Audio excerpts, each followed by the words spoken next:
Take a deep breath in. Soften your vision or close your eyes and notice how you are experiencing this morning. Are you warm or cool? Are you comfortable? Do you need to adjust to the tilt of your head or of the volume of your speakers for my projected voice? Notice any pain or tension you may be holding today and offer it a moment of acknowledgement. As you breathe, feel free to stretch, hold yourself, or accommodate any needs you notice arising. Try to expand your belly deeply with each inhale and empty your lungs entirely as you breathe out. Roll the joints of your ankles, your wrists, and your shoulders if you need to. Clasp your hands together or flap them and notice how the stillness or the movement affects you. Now, bring your mind to the very start of your day. Did you wake up hungry or achy or vibrant? Did you roll out of bed and run straight to the bathroom? Did you discover something when you checked your phone or sit down and spend some time writing, reading, or crafting before church? Perhaps you engaged in some morning yoga, or went for a jog, or watched an episode of your favorite show. Maybe you spent a moment hate watching your least favorite show. Perhaps you just had time to check the clock and panic to find the car keys or hustle groggy kids out the door. Wherever you began, here you are now. Notice the presence of your fellow worshipers. Hear the light shuffle of the room. Notice the other names in the Zoom chat or the reaction emojis that will bubble up throughout the service. As you begin to orient yourself to the present moment, you may find your mind jumping ahead, and that's okay. Take a moment to acknowledge and appreciate those parts of yourself looking forward. To conversations after service, maybe your plans for lunch, or the start of a new week. Perhaps you're thinking of attending civil demonstrations that cross your mind, or there is an intimidating project at work. Perhaps there is an appointment 2 weeks from now that you're restless to attend, or maybe you're planning to see a movie that you just can't wait for, or mulling over a family chili recipe for this Friday's fall chili cook-off. Perhaps there are conversations or scenarios running through your head that may or may not come to pass. Turn towards these excitements, stressors, and contemplations as they cross your mind, and give yourself thanks for your attention and care. Then allow them to soften and fall back as you join this room again. As you find yourself one piece of the puzzle of the infinite, bring your attention to what we share, that deep well of connectedness on our one earth, and welcome. My name is Ardea C. Eichner, also known as ACE, and I am one of your worship associates for this morning. I am a young adult with curly hair, and today I'm wearing all black with a rainbow choir stole. Today's service is part of our visioning series for the church's 4-year strategic plan. Led by our board members, we will be focusing on spiritual deepening and all that entails for the work of our church as well as the lives of our congregants. After we worship, we strongly encourage anyone who is able to stick around and join us for the listening circle on spiritual deepening. The discussion will take place after a brief break for snacks and chatting right here in the sanctuary or on the same Zoom channel at 11:30.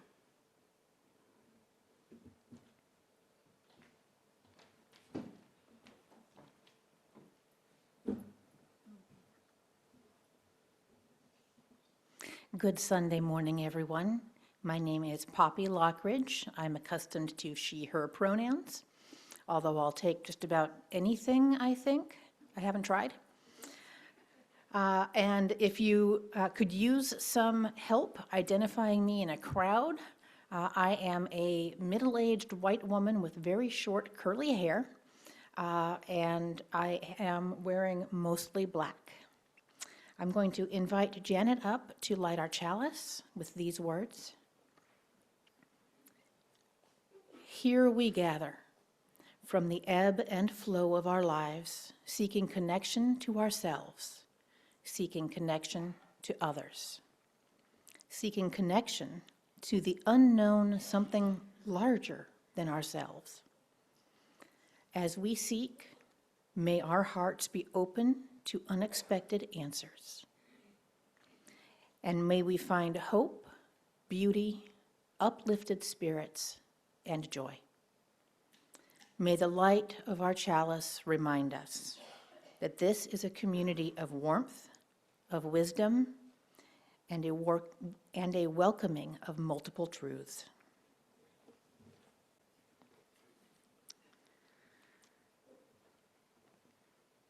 This is an excerpt from Andrea Gibson from their book, Pole Dancing to Gospel Hymns. I know this world is far from perfect. I am not the type to mistake a streetlight for the moon. I know our wounds are deep as the Atlantic, but every ocean has a shoreline, and every shoreline has a tide that is constantly returning to wake the songbirds in our hands, to wake the music in our bones, to place one fearless kiss on the mouth of that newborn river that has to run through the center of our hearts to find its way home.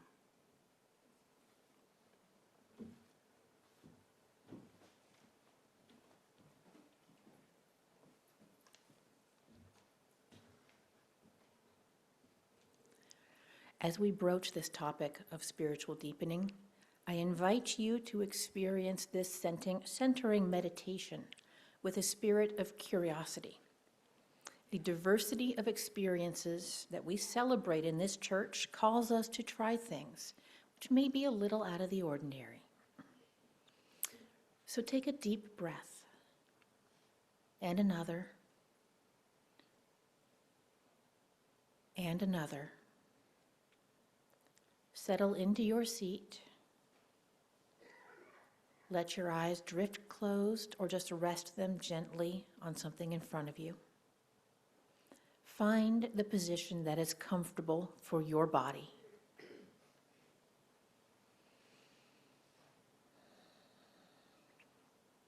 If you are drawn to ground in earth, then feel the chair beneath you, holding you up. Feel the floor beneath your feet. Reach down through the chair, through the floor, to the earth below. Draw the solidness and the reliability of that earth up through the ground, through the floor, through your chair, into yourself.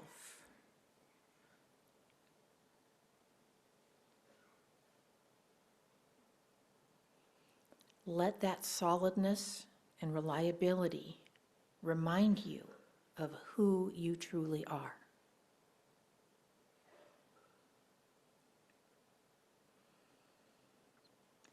Breathe again. If being connected to earth feels like something truer than true for you, I invite you to continue connecting to the ground below you.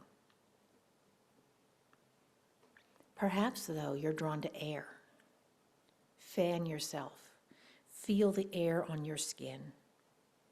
Let that small touch call up the winds and surround you with them. You are the stillness at the center.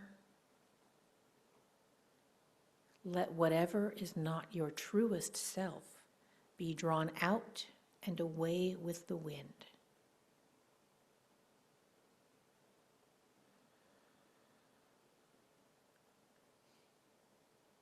Breathe again.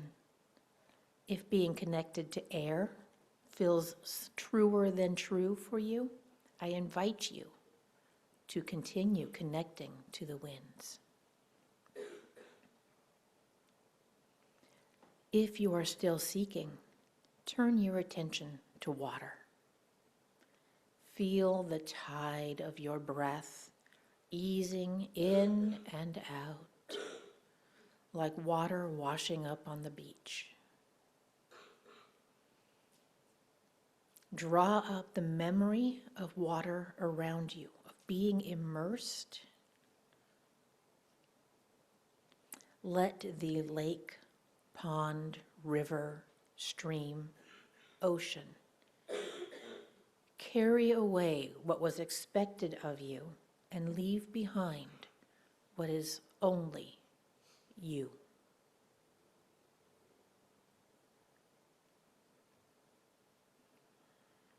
Breathe again. If being connected to water feels like something truer than true, I invite you to continue connecting to the waves. If none of these have felt right to you, try fire. Bring your focus to the flame in our chalice. Fire transforms, fire crackles. Hear the fire in your memory. You have transformed many times.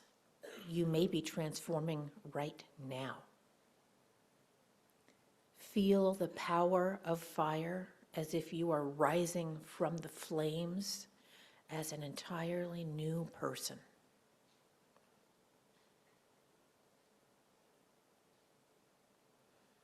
Breathe again. If being connected to fire feels like something truer than true for you, I invite you to continue holding the flames.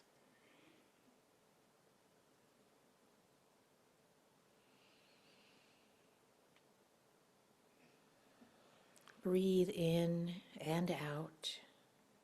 Cherish the element you have chosen. Together, we make a symphony, a crackling, pattering, groaning, and rustling symphony. A crackling, pattering, groaning, and rustling symphony.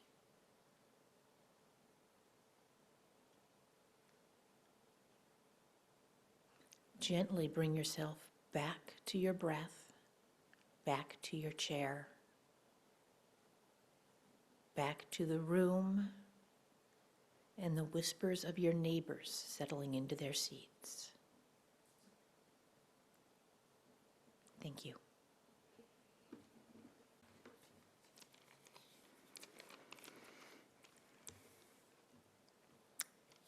I was both really excited and quite nervous to talk about spiritual deepening this morning. It's definitely a topic that I have taken lots of opportunities to wax poetic about myself in my own exploration of what is spiritual, what is deep. And I think that in this contradiction of feeling excited and feeling the struggle of finalizing my testimony, there is this contradiction that I feel is quite central to what I consider spirituality to entail. There's the contradiction of the self and the other, the human and the divine, the complex and the simple. A few years ago, I wrote a poem that I feel is a celebration of the place that I feel the most spiritually connected, our natural areas here in the valley.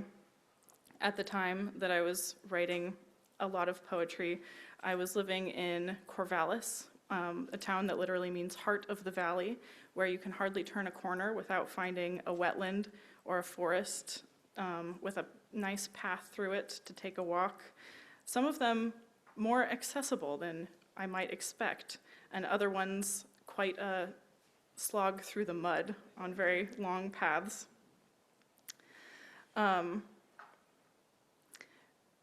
And so I wrote this song that at the time felt quite meandering, but it starts, look just a little, walk through the ocean daily, see how it feels. Ferns are the gills, deep beneath the purple-painted hills. It's all that's real. Let yourself feel, 'cause you're walking on the floodplain, soaked into the temperate rain. Play life like it's a good game and live up to your favorite names. It feels meandering. It talks about painting a picture sort of the landscape that you see, and then as I try to create something, it turns into various different things. I start thinking about the connections that I'm seeing in the ecosystem, the connections that one might make as you go back from a walk alone into your community and find what place you want to take, what role you want to fill. The sky keeps you here. Doesn't a revelation help you to see your peers and face your fears?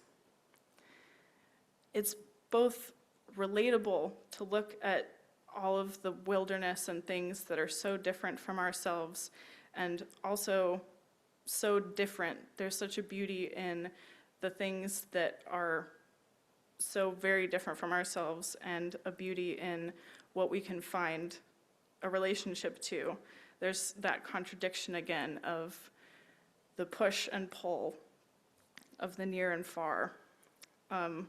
We are both all one, all connected to everything in the living earth, and all so very different from each other, from the world, from ourselves, changing even moment to moment.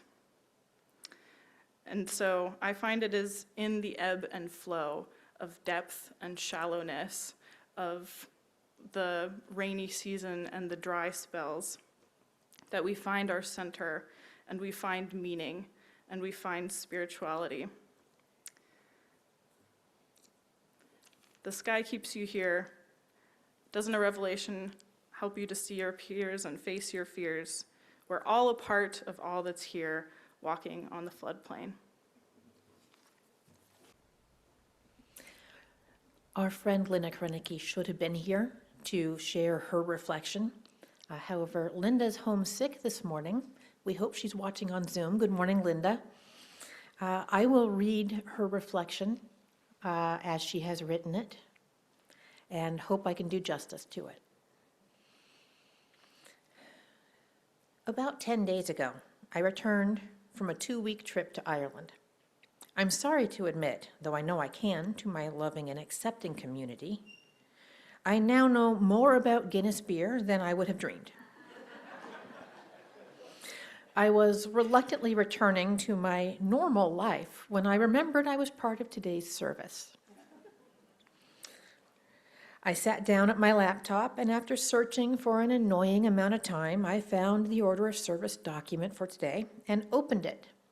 As I scrolled down, nodding in appreciation for the readings and other choices made by my colleagues, I came to a heading called Testimonials, and there was my name along with Ace's. I didn't remember agreeing to do that. And the topic assigned was spiritual deepening, which was defined as growing in the capacity to open our hearts and spirits to the divine, to others, and to all of creation. I tried to delete my name from the document and from the assignment altogether. Yet, lo and behold, gremlins in the document prevented me. This must be a sign that I need to share a testimonial, I concluded. But I don't see myself as a spiritual person. I don't meditate or read poetry or holy texts. I don't spend time seeking a deeper connection to the holy. So how could I offer you my experience? Wouldn't I feel like an imposter, a fraud, a liar? Maybe. Yet I humbly offer to you that since I volunteered to get our volunteer coordinator program started, I've noticed some changes in my thinking and actions. I'd call these changes growing in the capacity to open my spirit and heart to others. While I love the job of creating job descriptions and checklists, the real joy is receiving feedback on these tools from the people using them. I find my heart nearly bursting with love and gratitude for those who answered the call for help when Sigrid said, "I signed up for kitchen duty and I've never done it before. Who will help me?" And people responded and showed up. That gives my heart the capacity to open myself to others and to the divine realization that there is so much love here, so much compassion and empathy. To be open to seeking and receiving that is truly a marker of my deepening spirituality. And Linda thanks all of us for that.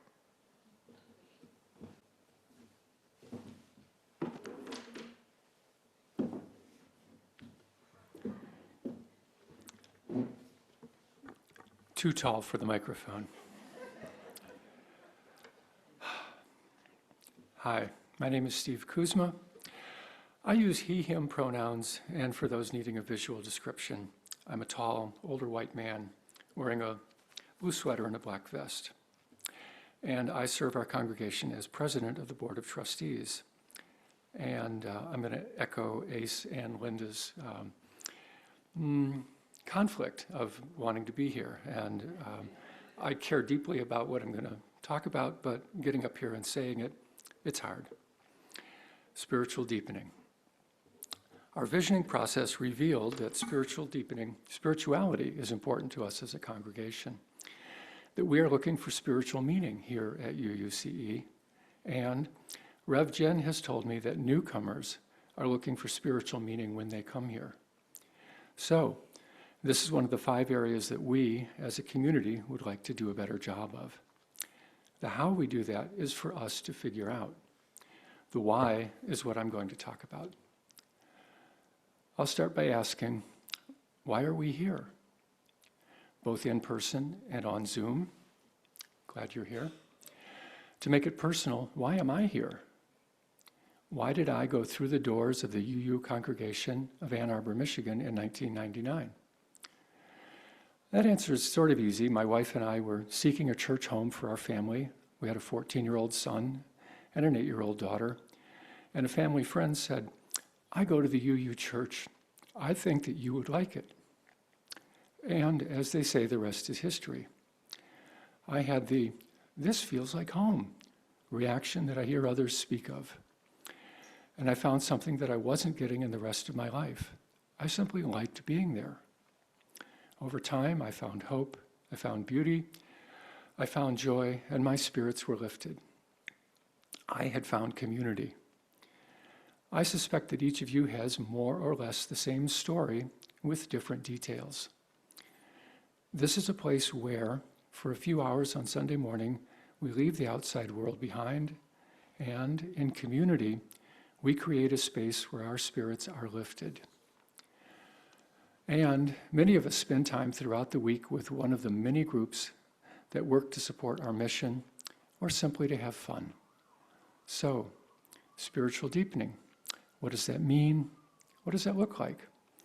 And first, what do I mean by spiritual? And this involves talking about intangible things, starting with the me that I have always been, and that me has always wanted to feel a sense of purpose and to find meaning in life. That me is moved by the beauty, the love, and the acts of kindness that I see in the world. That me is my spirit, and I want to practice good care and feeding of it. I would say that spiritual deepening for our church means, together, practicing care of ourselves and care of our beloved community.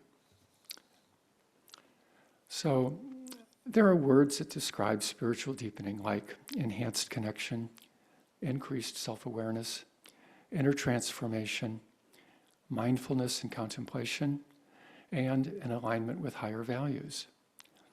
It is said that we can cultivate these things by practicing daily reflection, embracing gratitude, serving others, connecting with nature, and cultivating meaningful connections. It's easy to list those things, but doing those things consistently, doing any one of those things consistently can be challenging. I found it's not easy to maintain a practice, but I know that my day goes better, I feel better if I engage in my practices. So I strive to make them a part of my life. I take a morning walk through the cemetery in my neighborhood. As an extra bonus, there are adjacent fields and woods. I do a walking meditation, and I get exercise. It's easy for me to be consistent in this. I've started to pause before a meal and take a breath and practice gratitude for my life and the people in it. I usually remember to do this. When doing chores, I try to slow down and be present for what I am doing. If I think, I am washing the dishes, I am sweeping the deck, my mind settles and I am more at peace. But it's easy to not do this and worry about other things instead. I also have practices that come and go over time for various reasons. I find that part of this spiritual practice thing is maintaining a practice. These are some of the things that I do by myself, for my sense of well-being. They ground me and help me grow. And in these turbulent times, they help me cope with all of the noise out there. Now, I'll talk about spiritual deepening as a community. Church is something that we do together, for each other, and for ourselves. There are many and varied opportunities for spiritual deepening through participation within our beloved community. Within our beloved community, some examples are hearing new thoughts from the celebrant in the pulpit, then mulling these ideas and stirred feelings as we go about our week. Participating in masked Vespers worship, mindfulness meditation, sacred reading practices, or seasonal rituals. Or we can bravely share the deepest parts of ourselves with others in small group connection circles. We can make music with friends using our voices, our drums, our ukuleles. Deepening our connection with others in the natural world on an outing with the birders or an adventure with the group whose motto is, UUs want to have fun. We have justice groups and affinity groups. We have many ways to be involved in the life of our community. I counted 75 groups in our involvement guide. There are so many ways that the church feeds us and that we can feed the church. When we participate, we increase our spiritual well-being, we are grounded, and we grow together. This is collective self-care. We can find what makes each of us come alive and participate in that. We build community. Why wouldn't we want to do this better? I hope that you'll join us for the listening circle after today's service and explore how we, as a community, can build on what we already do to enrich our individual and communal spiritual lives. The question before us is, how can we encourage ourselves and each other to greater spiritual depth? Thank you.